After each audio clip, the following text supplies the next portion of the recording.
আমরা আগেও বলেছি আমাদের প্রোগ্রাম অনেক আগে শিডিউল করা প্রোগ্রাম।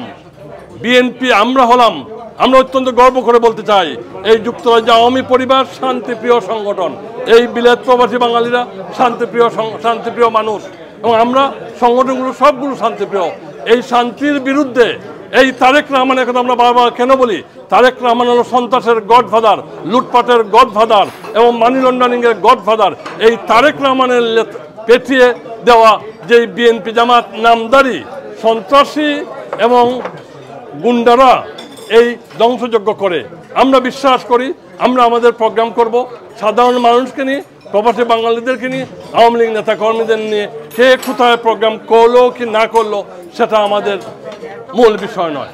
সংস্কার আন্দোলনকে কেন্দ্র করে তারেক রহমান, নিজামী, মুজাহিদ, জামাত, শিবিরের প্রেতাত্মারা, বাংলাদেশে বিএনপি, জামাত, শিবির, জঙ্গি গোষ্ঠীরা মানুষকে হত্যা করেছে, বাংলাদেশের সম্পদ, রাষ্ট্রীয় সম্পদকে ধ্বংস করেছে, আগুনে পুড়িয়ে মানুষকে হত্যা করেছে এবং রাষ্ট্রীয় সম্পদকে আগুনে পুড়িয়ে ধ্বংস করেছে।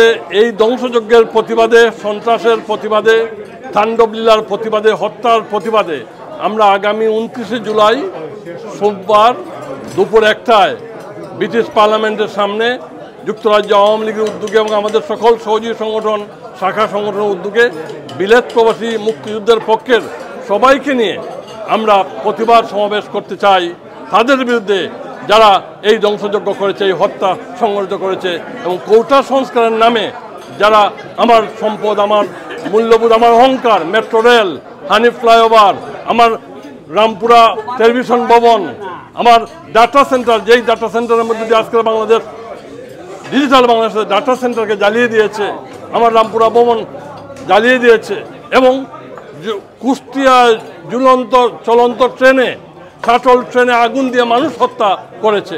তার প্রতিবাদেই আমাদের এই সমাবেশ। আপনারা সবাই আসুন। আমরা চাই আপনাদের মধ্য দিয়ে, সাংবাদিক ভাইরা আপনাদের মধ্য দিয়ে এই বিলেত প্রবাসী গণতন্ত্রমনা শান্তিপ্রিয় মানুষকে আমরা অনুরোধ করতে চাই, আবেদন করতে চাই, আসুন আমরা সবাই মিলে পার্লামেন্টের সামনে আসি। আমরা হত্যাকে না বলি, আগুন সন্ত্রাসকে না বলি, আমরা ধ্বংসযজ্ঞকে না বলি, আমরা মুক্তিযুদ্ধের চেতনাকে হা বলি, আমরা স্বাধীনতার মূল্যবোধকে হা বলি। আমরা মাননীয় প্রধানমন্ত্রীর নেতৃত্বে বাংলাদেশে একটি অসাম্প্রদায়িক, গণতান্ত্রিক, আধুনিক, সমৃদ্ধ, উন্নত বাংলাদেশ, স্মার্ট বাংলাদেশ গঠন করতে